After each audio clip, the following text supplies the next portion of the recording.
नमस्कार दोस्तों। हमारी आज की कहानी है परी के वरदान की कहानी। एक गांव में नंदू नाम का लड़का रहता था जो अपने माता पिता की दिल से सेवा करता और उनकी हर बात मानता था। नंदू मन लगाकर पढ़ाई करता था और हमेशा सबकी मदद को तैयार रहता था। गांव के सभी लोग उसे बहुत प्यार करते थे। नंदू के पिता दिन भर फेरी लगाकर सब्जी बेचा करते थे और उसकी माँ घर संभालती थी। उसकी एक छोटी बहन थी जिससे वह बहुत प्यार करता था। पिता की कमाई से घर और पढ़ाई का खर्चा निकल जाता था।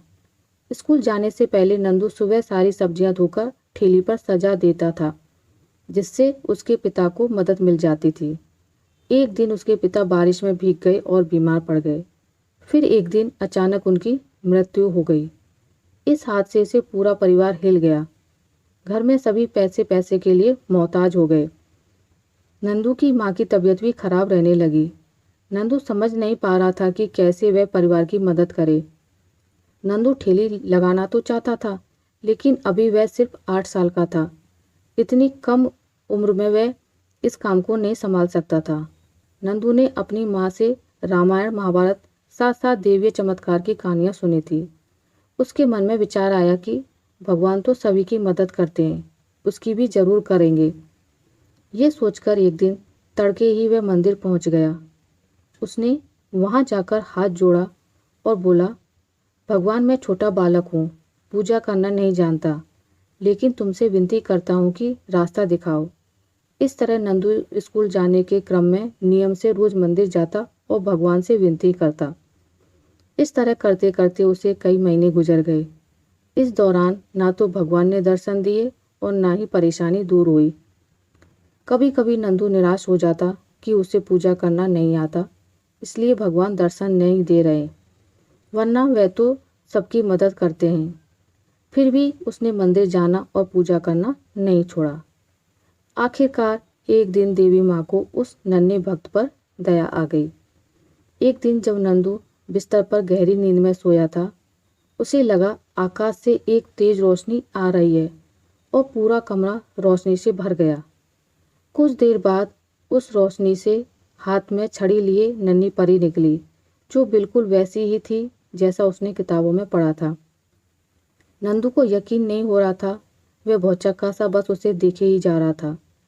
तभी परी ने मुस्कुराते हुए कहा, नंदू, मैं सच में तुम्हारे सामने खड़ी हूँ। नंदू ने तुरंत कहा, तो क्या तुम परी हो? परी ने मुस्कुराते हुए कहा, हाँ। तुम यहाँ कैसे? हड़बड़ाहट में नंदू की आवाज़ नहीं निकल रही थी। परी ने फिर हंसते हुए कहा, नंदू, मुझे देवी माँ ने भेजा है। देवी माँ? नंदू आवेग में चिल्ला उठा। हाँ नंदू, बोलो तुम्हें क्या चाहिए? नंदू खुशी से चिल्लाते हुए बोला, अगर तुम्हें सचमुच देवी माँ ने भेजा है तो मेरी माँ को ठीक कर दो।